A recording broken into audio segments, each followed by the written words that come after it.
Shalom Bapak Ibu Saudara.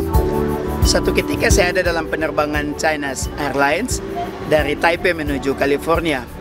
Di tengah-tengah perjalanan saya melihat di monitor televisi di depan tempat duduk saya paket telepon melalui WhatsApp, dan saya segera membayarnya.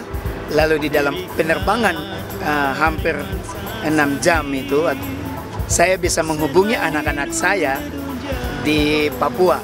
Nah, Bapak Ibu Saudara, saya lalu bertanya kepada pramugari, mengapa kami bisa menelepon di atas pesawat sedangkan di Indonesia itu hal yang sangat dilarang. Lalu mereka hanya tersenyum-senyum dan berkata, itu karena pertama alasan kenyamanan, dan yang kedua alasan ekonomi. Karena jika di atas pesawat kita bisa mengakses, maka kita hanya bisa dapat mengakses jaringan roaming internasional, sehingga ini akan menguntungkan pihak internasional. Saya melihat bahwa selama ini apa yang terjadi dalam bangsa Israel pada orang-orang di Yerusalem, terutama para pengajar-pengajar, para imam-imam yang menutupi akses dengan Allah, tetapi mengedepankan budaya, sehingga Yesus menegur mereka di dalam kitab Injil Matius pasal 15 ayat yang ketiga. Tetapi jawab Yesus kepada mereka, mengapa kamu pun melanggar perintah Allah demi adat istiadat nenek moyangmu? Saya melihat kesamaan hal ini dengan apa yang saya alami.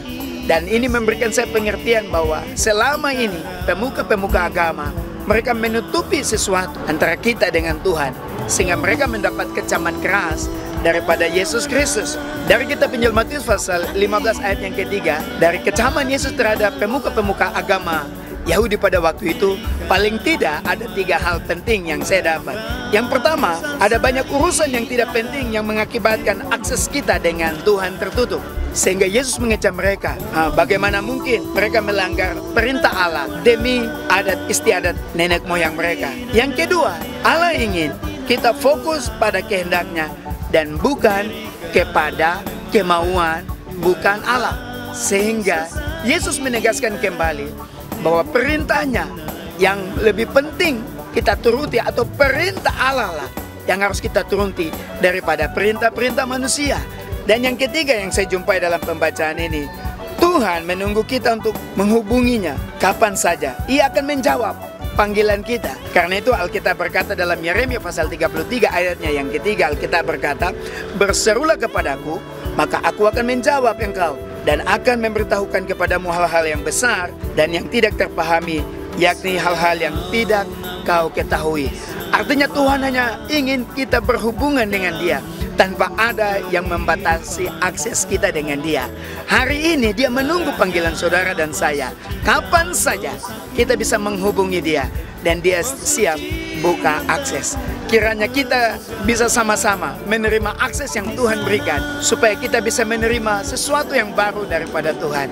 Puji Tuhan, Bapak Ibu Saudara, di belakang saya adalah Pegunungan Pakimi di Kepulauan Nambai, tempat yang sangat indah sekali. Saya berada di tempat ini dan saya yakin saudara bisa menikmati keindahan kampung ini, sekaligus kita juga bisa menikmati hubungan yang baru dengan Tuhan. Dari Kepulauan Nambai, Kabupaten Kepulauan Yapen, doa saya bersama Bapak Ibu Saudara sekalian. Shalom.